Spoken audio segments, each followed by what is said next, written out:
अब एक बहुत ही इंपॉर्टेंट टॉपिक देखने वाले हैं जिसे हम कहते हैं angle of contact.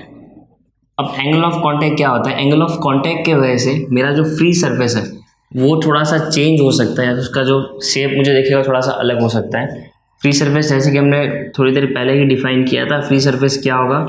Free surface होगा मेरा जो लिक्विड और एयर, लिक्विड के केस में जो अपर मोस्ट लेयर होगा लिक्विड का जो कि एयर से एक्सपोज्ड होगा, इसे हम कहेंगे फ्री सरफेस। ठीक है, अब ये फ्री सरफेस मुझे ऐसा दिख सकता है नॉर्मल, बट कुछ कुछ केसेस में मेरा फ्री सरफेस थोड़ा सा अलग भी हो सकता है।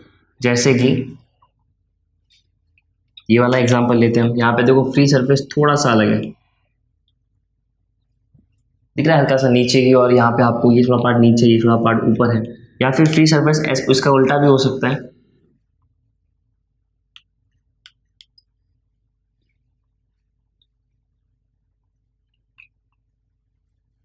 ऐसा। सो ये तीन टाइप के फ्री सरफेस है, इसके अलावा और भी एक सरफेस होगा। ठीक है, बट ये फ्री सरफेस तीनों एक दूसरे से अलग है। अब हमको देखना है इसमें एंगल ऑफ कांटेक्ट क्या होता है और ये कैसे होता है ये भी देखेंगे हम। ठीक है, एंगल ऑफ कांटेक्ट क्या होगा? एंगल ऑफ कांटेक्ट एक टेंजेंट होगा जो हम उस पॉइंट से ड्रॉ करेंगे जहाँ पे सबसे पहला मेरा लिक्विड और सॉलिड दोनों एक दूसरे के कॉन्टेक्ट में आ रहा है। For example, for this case यहाँ पे मेरा लिक्विड सॉलिड के कांटेक्ट में, सॉलिड यानी क्या हो गया? इसके पास का जो ग्लास हो गया इस केस के लिए। ठीक है, सबसे पहले यहाँ कांटेक्ट में आ रहा है, इस केस में यहाँ कांटेक्ट में आ रहा है, और इस केस में यहाँ कहीं पे कांटेक्ट में आ रहा है। तो अगर मुझे एंगल ऑफ कांटेक्ट बनाना है, मुझे कुछ नहीं करना, इस पॉइंट से एक टेंजेंट ड्रॉ करना है जो फ्री सरफेस को टच होते हुए निकलेगा। यानी इस केस के लिए मुझे वो टेंजेंट कुछ ऐसा मिलेगा स्ट्रेट लाइन में, इस केस के लिए वो टेंजेंट मुझे कुछ ऐसा मिलेगा, और इस केस के लिए ये टेंजेंट मुझे कुछ ऐसा मिलेगा।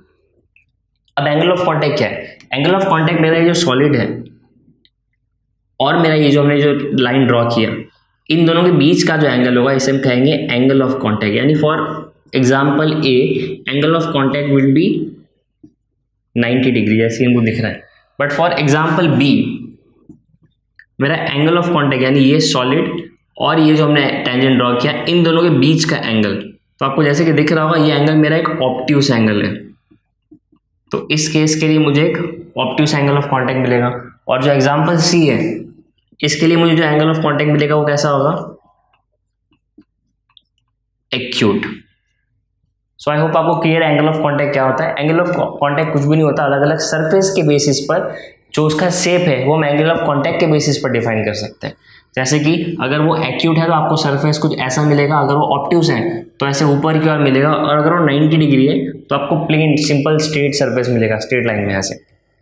तो हम एंगल ऑफ कांटेक्ट को डिफाइन कैसे कर सकते हैं? पहले हम एंगल ऑफ कांटेक्ट को डिफाइन करते हैं, उसके बाद देखते हैं कि ये सब चीज़ें क्यों होती हैं। So let's define angle of contact. When we have liquid in contact with solid, the angle between the tangent drawn to the free surface and the solid measured inside the liquid at the first point of contact is known as angle of contact। यानी कि जो हमने भी थोड़ी देर पहले देखा कि tangent हमने जो ड्रॉ किया है और जो सॉलिड का सरफेस है, इन दोनों के बीच का angle measured inside the liquid, कहाँ से? तो सबसे पहला पॉइंट ऑफ कांटेक्ट होगा लिक्विड और सॉलिड के बीच में, इसे हम कहेंगे एंगल ऑफ कांटेक्ट। अब ये तीन अलग अलग फ्री सरफेस मुझे क्यों मिलती है और इसके वजह से तीन अलग अलग एंगल ऑफ कांटेक्ट क्यों मिलते हैं?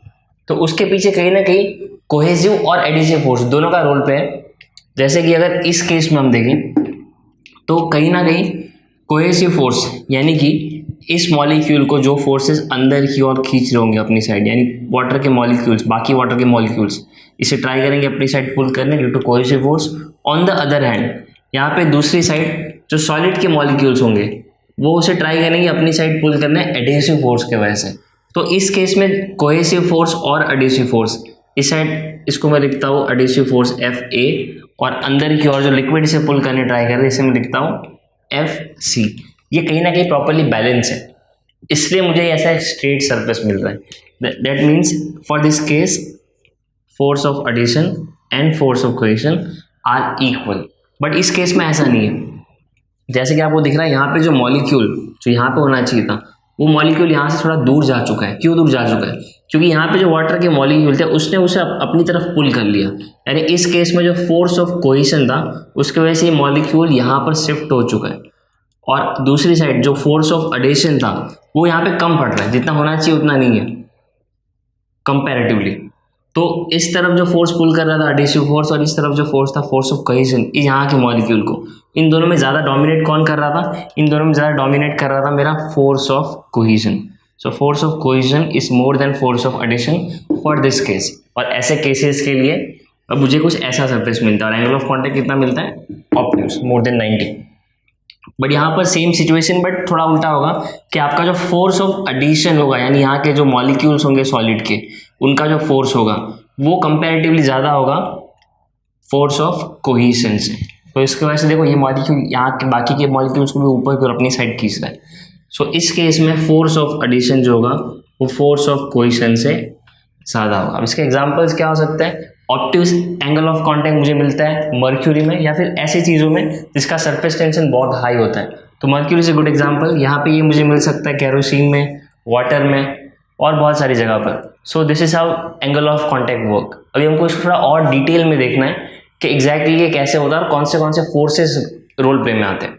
So before we dive deep into angle of contact और डिटेल में देखें, उसके पहले हम कुछ कैरेक्टरिस्टिक्स देख लेते हैं कि एंगल ऑफ कांटेक्ट किन किन चीज़ों से इन्फ्लुएंस होता है। ठीक है, सो कैरेक्टरिस्टिक में बहुत सारी चीज़ें आएगी जिसकी वजह से एंगल ऑफ कांटेक्ट चेंज हो सकता है। फर्स्ट ऑफ विच इज़ कि मेरे सॉलिड और लिक्विड का पेयर कौन सा है। सो इट कम्प्लीटली डिपेंड्स कि मैंने कौन सा कॉम्बिनेशन सिलेक्ट किया, यानी कि सॉलिड लिक्विड का पेयर कौन सा है। अब इस केस में कैसा होगा कि अगर आप एक सॉलिड लिक्विड पेयर का एंगल ऑफ कांटेक्ट मेजर करते हो, let's say 40 degree, 50 degree, 60 degree, ये कभी भी चेंज नहीं होगा।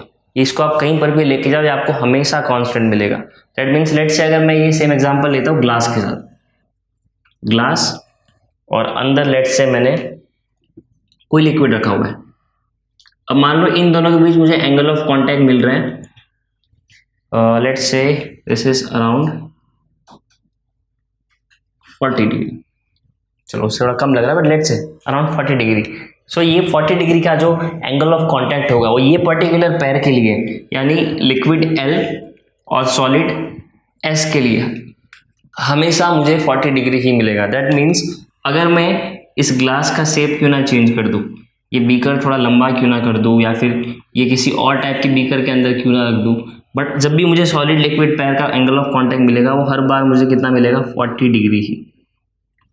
कहीं और लेके जाओ तो भी मुझे सेम मिलेगा। कुछ कंडीशंस है, कुछ पैरामीटर्स है जो मुझे चेंज नहीं करने, जैसे मैं टेम्परेचर चेंज नहीं कर सकता वरना एंगल ऑफ कांटेक्ट चेंज होगा। बट इन जनरली ये पेयर के लिए एंगल ऑफ कांटेक्ट, एक पर्टिकुलर सॉलिड लिक्विड पेयर के लिए एंगल ऑफ कांटेक्ट कांस्टेंट होता है। So apart from this angle of contact also depends on the nature of solid and liquid. तो आप कौन से टाइप का सॉलिड ले रहे हो, कौन से टाइप का लिक्विड ले रहे हो, उसके बेसिस पे भी एंगल ऑफ कांटेक्ट चेंज होगा। क्यों चेंज होगा? क्योंकि डिपेंड करता है एडहेसिव फोर्स कितना और कोहेसिव फोर्स कितना। जैसे मान लो अगर मैं कोई ऐसा मटेरियल लेता हूँ जैसे कि मर्क्यूरी हो गया, इसमें कोहेसिव फोर्स बहुत ज़्यादा है, तो इस केस में साथ में आपने कौन सा सॉलिड रखा है कुछ फर्क नहीं पड़ता क्योंकि एडहेसिव फोर्स कम पड़ने वाला है।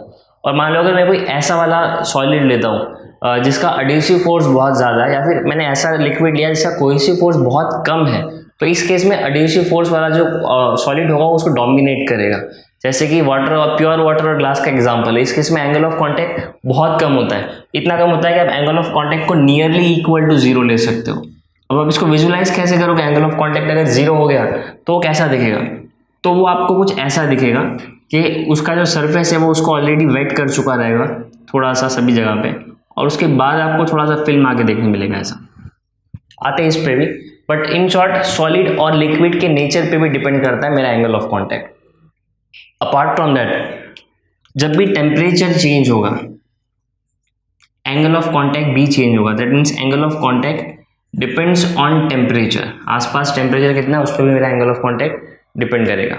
सो अपार्ट फ्रॉम दिस और कुछ चीज़ें जिसके बेसिस पर मेरा एंगल ऑफ कांटेक्ट वेरी करेगा, जैसे कि it also depends on medium which exist above the free surface, यानी फ्री सरफेस के ऊपर जो भी रहेगा मीडियम। जैसे फ्री सरफेस के ऊपर नॉर्मली जब भी हम मीडियम कंसिडर करते हैं we talk about air, but अगर मैंने ऊपर का मीडियम चेंज कर दिया तो क्या होगा? तो मेरा एंगल ऑफ कांटेक्ट को अफेक्ट करेगा। कैसे अफेक्ट करेगा? क्या हो सकता है? जैसे मान लो अगर मैंने यहाँ से एयर की जगह पे ये मैंने जो डायग्राम यहाँ पे यूज़ किया, अगर यहाँ पर एयर की जगह पे कुछ और मैंने पुट कर दिया, लेट्स से मैं यहाँ पे ग्रीस पुट कर देता हूँ। अब जैसे कि हमने देखा था कि एयर जो होता है उसके मॉलिक्यूल्स काफ़ी रेयरली पॉपुलेटेड होते हैं, यानी कि एक मॉलिक्यूल यहाँ पे होगा, दूसरा कहीं और होगा, तो ये काफ़ी कम पॉपुलेटेड होते हैं, तो इसका इंटरेक्शन मेरे सरफेस के साथ बहुत ही कम होता है, लिक्विड के साथ बहुत ही कम होता है। बट अगर मैं मीडियम ही चेंज कर दूँ तो अब यहाँ पे इन दोनों के बीच इंटरेक्शन बढ़ जाएगा, तो इसके वजह से ओवरऑल एंगल ऑफ कॉन्टैक्ट को अफेक्ट होगा।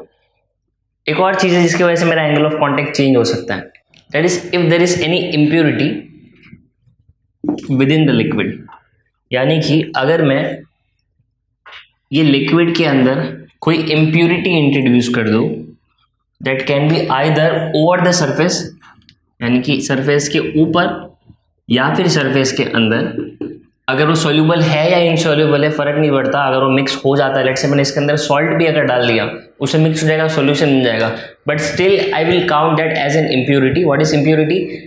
अगर मान लो मेरा ये अंदर जो लिक्विड है ये वाटर के मॉलिक्यूल से बना हुआ है, ठीक है, वाटर है ये, तो वाटर के मॉलिक्यूल के अलावा कोई भी चीज़, कोई भी फॉरेन ऑब्जेक्ट, कोई भी फॉरेन मॉलिक्यूल इसके अंदर आता है, I will consider that as an impurity, क्योंकि इसके बाद मेरा वाटर प्योर नहीं रहेगा, it will be a solution of two things. तो अगर वो सोल्यूबल है तो भी इम्प्योरिटी होगा, अगर इनसॉल्यूबल है, यानी मान लो अगर इसके अंदर कोई छोटे डस्ट पार्टिकल्स अगर आप डाल देते हो अंदर, या फिर ऊपर भी डस्ट पार्टिकल्स फ्लोट कर रहे हैं, तो इसको भी हम इम्प्योरिटी में काउंट करेंगे।